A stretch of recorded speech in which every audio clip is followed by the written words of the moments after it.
اچھا، اور 1,00,000 دفعہ دھڑکنے کے بعد وہ 10,000 لیٹر خون پمپ کرتا ہے ہماری نسوں میں، ہر بندے کے.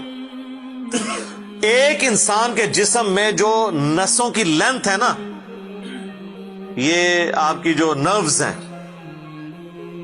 خون کی نالیاں، اس کی لینتھ اتنی زیادہ ہے کہ ایک بندے کی اگر صرف نسیں جوڑی جائیں تو زمین کے 2.5 چکر لگ سکتے ہیں.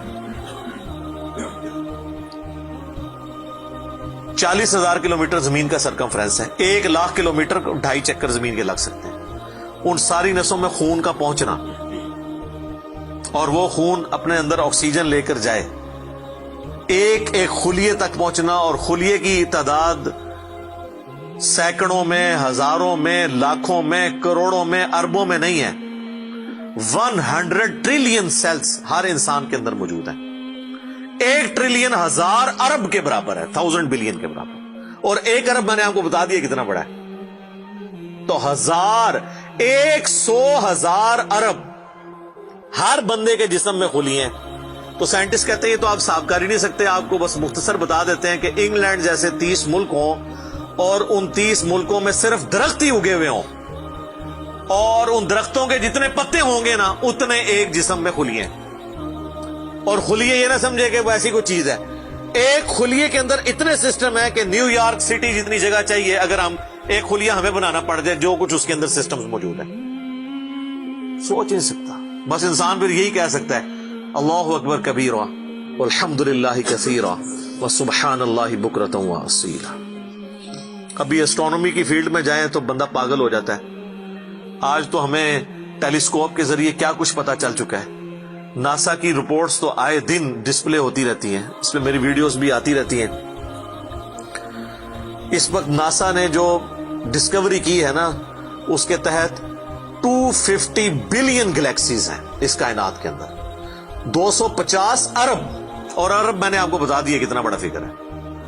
ہر گلیکسی میں 300 ارب سے زیادہ سورج ہیں، ان میں سے ایک سورج یہ ہے.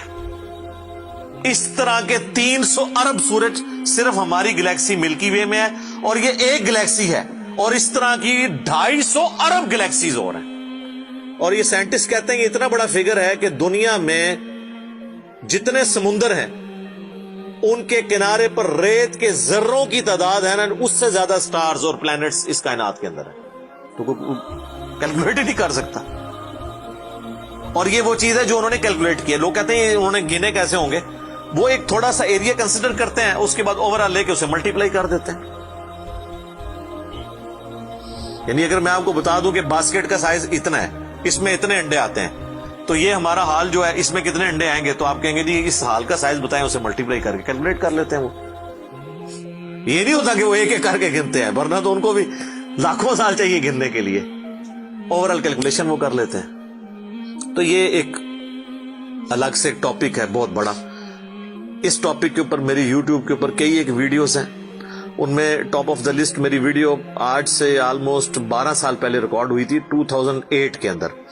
ہو از اللہ، اللہ کون ہے جدید سائنسی حقائق کی روشنی میں.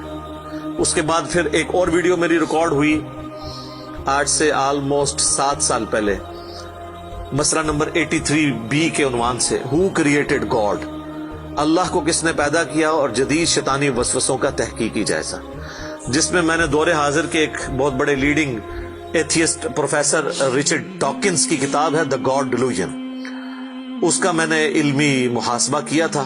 وہ دیکھنے والی ویڈیو ہے، مسئلہ 83B. آپ ہو کریٹڈ گاڈ، اللہ کو کس نے پیدا کیا، اس طرح کے الفاظ دیکھیں تو وہ ویڈیو آپ کے سامنے یوٹیوب پہ آ جائے گی. پھر آلموسٹ آج سے 2 سال پہلے میں نے قرآن اینڈ ماڈرن سائنس کے نام سے ایک ویڈیو ریکارڈ کروائی تھی. وہ انگلش سب ٹائٹل کے ساتھ بھی آ چکی ہے، آلموسٹ 1.25 گھنٹے کی. اس میں ایک ہندو بھائی نے قرآن حکیم پہ ایک اعتراض کیا تھا، تو اس کے جواب میں نے پوری ڈاکٹرن کلیئر کی تھی کہ قرآن حکیم میں جو سائنٹیفک فیکٹس ہیں ان کو آپ نے کس حوالے سے لینا ہے. قرآن جو ہے یہ لٹریچر کی بک ہے، یہ سائنس کی کتاب نہیں ہے. البتہ فزیکل فینومینا آف نیچر پہ بات کرتی ہے، تو اس کو لٹریچر کی زبان میں لینا ہوگا. اور اس حوالے سے جو مختلف چیزیں سامنے آتی ہیں، غیر مسلموں کے اعتراضات، اس میں نے اوور آل ڈاکٹرن کور کی تھی. پھر آلموسٹ 8 سے سال پہلے ایک فتنہ اٹھا تھا، یہ کیا زمین ساکن ہے، اس کے اوپر بھی میں نے ایک ڈیٹیل ویڈیو دی تھی، اس میں میں نے کئی ایک سائنٹیفک فیکٹس کے حوالے سے ڈسکشن کی تھی. میرا خیال ہے اتنی ڈیپتھ تو کسی اور نے گفتگو